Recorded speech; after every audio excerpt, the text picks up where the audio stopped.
बहुत शुक्रिया। तो दोस्तों फाइनली आपने देख लिया डांस वीडियो कैसा लगा। वीडियो अच्छा लगे तो वीडियो को लाइक कर दिए और कमेंट जरूर कीजिए और चैनल पर नहीं तो चैनल को सब्सक्राइब जरूर कीजिएगा।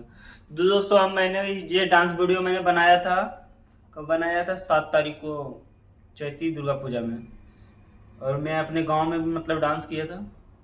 और आज भी हम डाल रहे हैं, आज मतलब वीडियो अपलोड अभी जो एडिट अभी शूट कर रहे जो 12 तारीख को कर रहे, 5 दिन के बाद। दोस्तों घर पर रहते तो बिल्कुल भी टाइम नहीं मिलता है कि मतलब वीडियो एडिट करने का या वीडियो शूट करने का। घर पर रहते बहुत काम भाई बहुत काम रहता है। किसान के घर में काम कभी खत्म नहीं होता है। उसी तरह हम भी किसान है, इसी वजह से वीडियो एडिट करने के टाइम नहीं मिलता है, ठीक है। इसी वजह से अपलोड नहीं कर पाए हैं। तो हम आ गए थे 8 तारीख को आ गए थे पटना।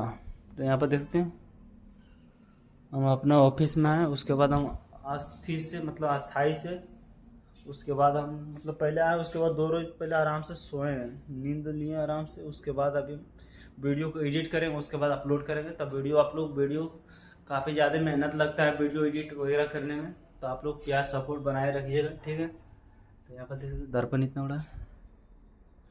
अभी काफ़ी सारे वीडियो अभी अपलोड करने के लिए बाकी है। मैंने सिल्वर प्ले बटन 2 ठो मंगाया था, दोनों वीडियो को शूट करके रखा हुआ, उसको भी अपलोड करना है, ठीक है। तो आप लोग वीडियो चैनल को नए तो चैनल को सब्सक्राइब जरूर कीजिएगा, ताकि मैं वीडियो बनाऊं अपलोड करूं तो आप लोग पहले देख सके, ठीक है। तो चलिए, आप लोग उम्मीद करता हूं आप लोग वीडियो अच्छे लगे होंगे।